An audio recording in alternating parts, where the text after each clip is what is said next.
first vlog natin to dito sa Pilipinas. Tingnan natin kung kamusta yung magiging reaction nyo dito. So yan, so as per Waze, dating natin doon is 10 o'clock ng umaga. So baka medyo traffic na kaya ganyan. Okay. So right now, dito tayo sa Pasig. Tataas ko lang ako full tank, 2,100 lahat. So check natin ngayon kung kaya na ba ng isang balikan yung full tank na yan o magpapagas pa tayo ulit. Okay? So yan. Okay, tara Bilbo, punta tayo ng Aurora.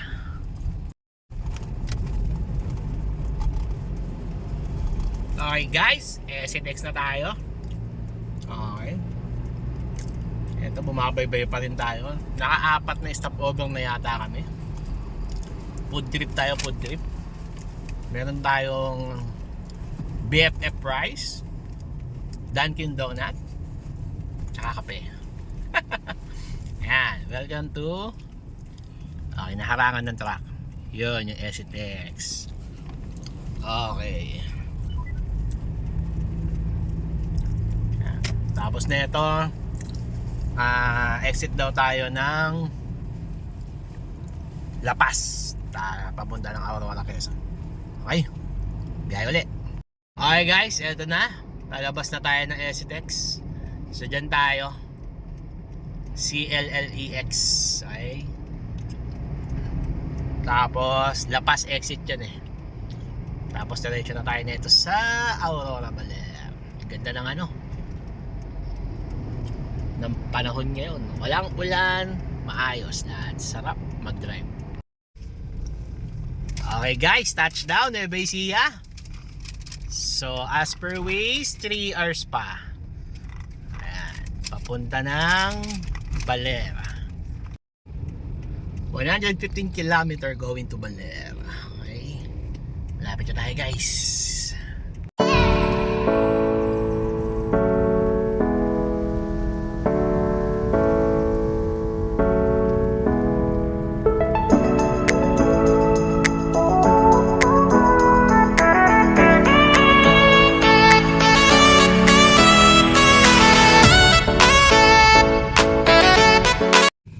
Guys, malapit na tayo. Isang oras na lang. Ayan. Welcome to Maria Aurora. Okay, medyo umaambon eh. Okay. So ito yung daan na alternating one way. Ayun yung dam nila. Diba? Dito bigayan lang talaga dapat. Lalim na ito, grabe. Ganda. Okay guys, nandito na tayo sa Baler. Ayan. Okay. Medyo tahimik na yung panahon dito. Ambon-ambon na lang. Ayan guys, nasa gitna tayo ng palayan. Okay. Papunta na ng Baler proper.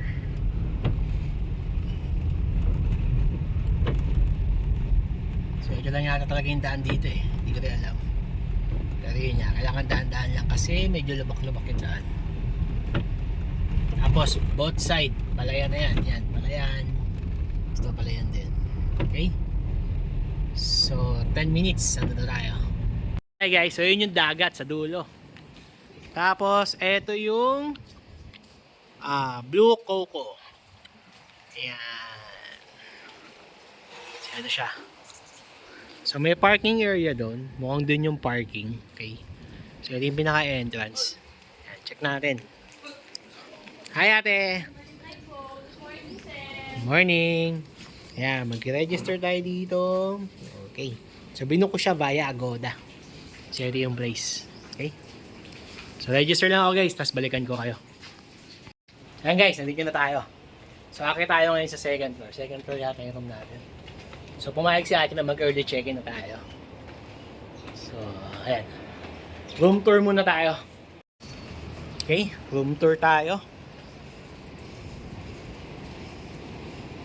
Sa taas pa yata kami. Mukha nga.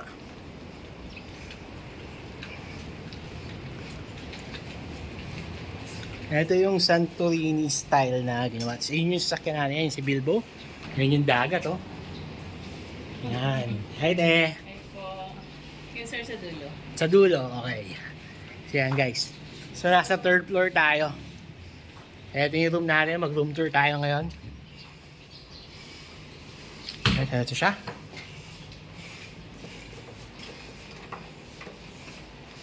So ito yung CR. Oh, yung malinis naman yung CR. Shower. Okay, yun lang. Basta. Nabasahin pa ako. Ako din eh. Hindi mo sinabi. Okay, so yan. So dalawang bed siya. Okay. Yan, may lagay ng gamit. 2 queen size bed yung binigay sa atin. Ayun, aircon. Television, then there's the aircon. May fan. Cabinet, walang cabinet guys.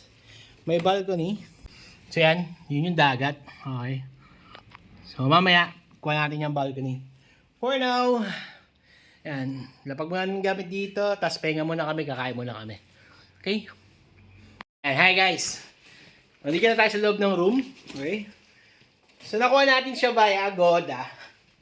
So ang original price niya is nasa 5,000. Okay? Chinek ko dun sa 5,000. Pero ngayon, naka-sale pa rin naman sila ngayon. So itong room na to is nasa 3,500 pa rin siya per night. Pero nakuha ko siya sa Agoda dahil naka-platinum tayo sa Agoda. So nakuha ko siya ng 1,700 per night lang. Okay?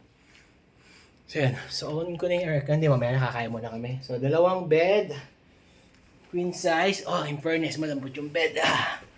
Alright, yan. Pagod. So yun, okay naman siya. At meron din siyang pull-out bed. Okay. So pang-apatan pala to. Yan, may mga pull-out bed siya. Pang-apatan siya. Ito yung electric kettle niya. Okay. Actually, may gamit pa ako dun sa baba. Mamaya ako na iakyat. Okay, so yung buong room tour, i-upload natin para makita nyo to. Tapos ilalagay ko yung link ng Agoda para na sa ganun. Kung gusto nyo mag-book dito, pili na kayo mag-book. Actually, dito kami pumunta rin noon nung last time na nag-Baler kami. Kasi ito yung Sabang Beach. Dito kami nag-aral mag-surf, okay? So, ang maganda yung alon. So, talagang for surfing siya. Okay, so, bye-bye. Mamaya ulit. Kain muna kami. Okay guys, first meal namin dito sa Bang Bang Special Crispy Bangus. So ito siya.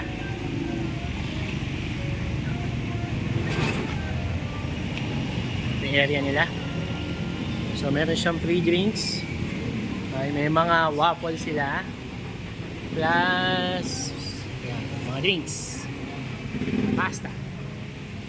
May mga price. Yan yung mga presyo. Post nyo na lang para makita nyo yung yung price. Pwedeng mag-Gcash dito. Tapos eto. Okay, paano nyo siya mapupuntahan? Sa tapat na siya mismo ng Jollibee, tsaka Chowking, ayan. Tapos, pwede daw mag-park dito sa gilid, sabi nila. Okay, so yan. So, kain muna kami dito.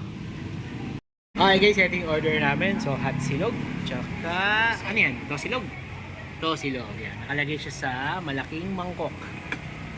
Plus chili oil. Ha? Kain muna kami.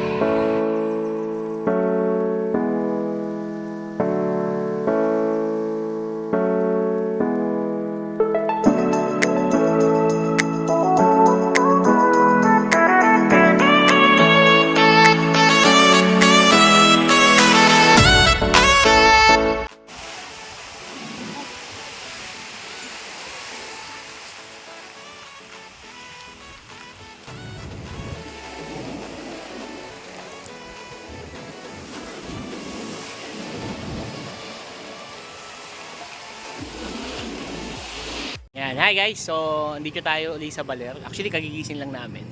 So, dito kami ngayon kay Picnic Bay. Siya. 2019, dumating kami dito. 149 lang siya per head. Siyempre, ilang taon na, 5 years ago na, no? So, ngayon, 250 na siya, okay? So, ito yung pinaka-area nila. Okay. So, malawak yung parking area nila. Ano lang to? Nasa 3 minutes walk doon sa nakuha naming accommodation dito. So yan, so video natin yung food nila tapos kain tayo dito. Okay, so simula dun sa hotel, naglakad tayo ng 3 minutes papunta dito kay Picnic Bay. Okay. So 250 per head, unlimited na siya. So marami kang choices, may mga gulay sila ngayon, tsaka mga beef, pork, chicken, shrimp. Pero wala silang fish ngayon kasi medyo malakas yung alon. So ito siya. So seafood ihaw-ihaw 250 only, eat all you can. Okay, so yan yung address, yan yung contact number, kontakin nyo na lang. Tapos pasok tayo dito.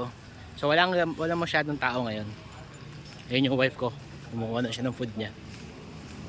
So dito yung ano nila, cashier. So pwede rin Gcash. Ayan. So meron silang Gcash payment dito. Before wala eh, cash payment lang dati. So ngayon may Gcash na sila. Ate, meron na rin ba kayong ano dito? Credit card? Wala, Gcash lang. So Gcash lang, Paymaya. Wala. O yan guys, so Gcash lang, at least meron na silang online transaction. So ito yung mga drinks. Okay. So malawak yung area nila, pwede ito pang maramihan. So ito yung mga food nila. Okay.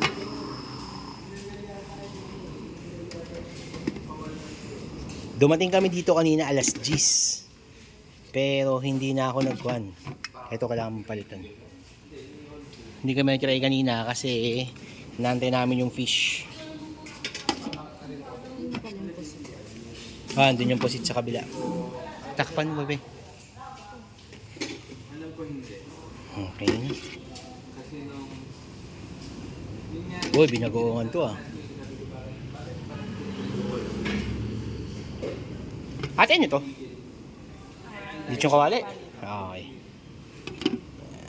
Then, may mga dessert sila. Ito yung mga condiments. Nung dumating kami dito noong 2019, hindi ganito yung setup nila. Mas maayos ngayon kumpara noong 2019. Okay, yan. May chicken sila ngayon.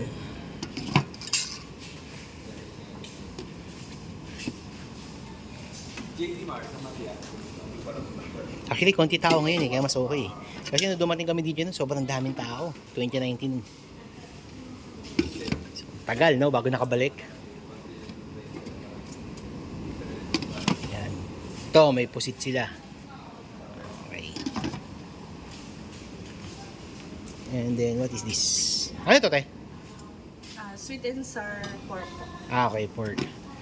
So, wala tayong isda ngayon, no? So, wala kaming fish ngayon, guys. Ang palaya, okay? Actually, kayo na ko pa nakikita yan eh. Kung sunado ka yan. Tapos, ano to? Pako. Oh, yan yung pako. Okay? Yan guys, kain muna kami. Kumuha ako ng roast chicken. Tapos, lechong kawali. Ang palaya, okra, tsaka yung pako. Ayan yung wife ko. Ayan, kumakain na siya. So, ito yung blue coco. Dito sa Baler. Yan yung siya sa gabi. Kami, pinakataas.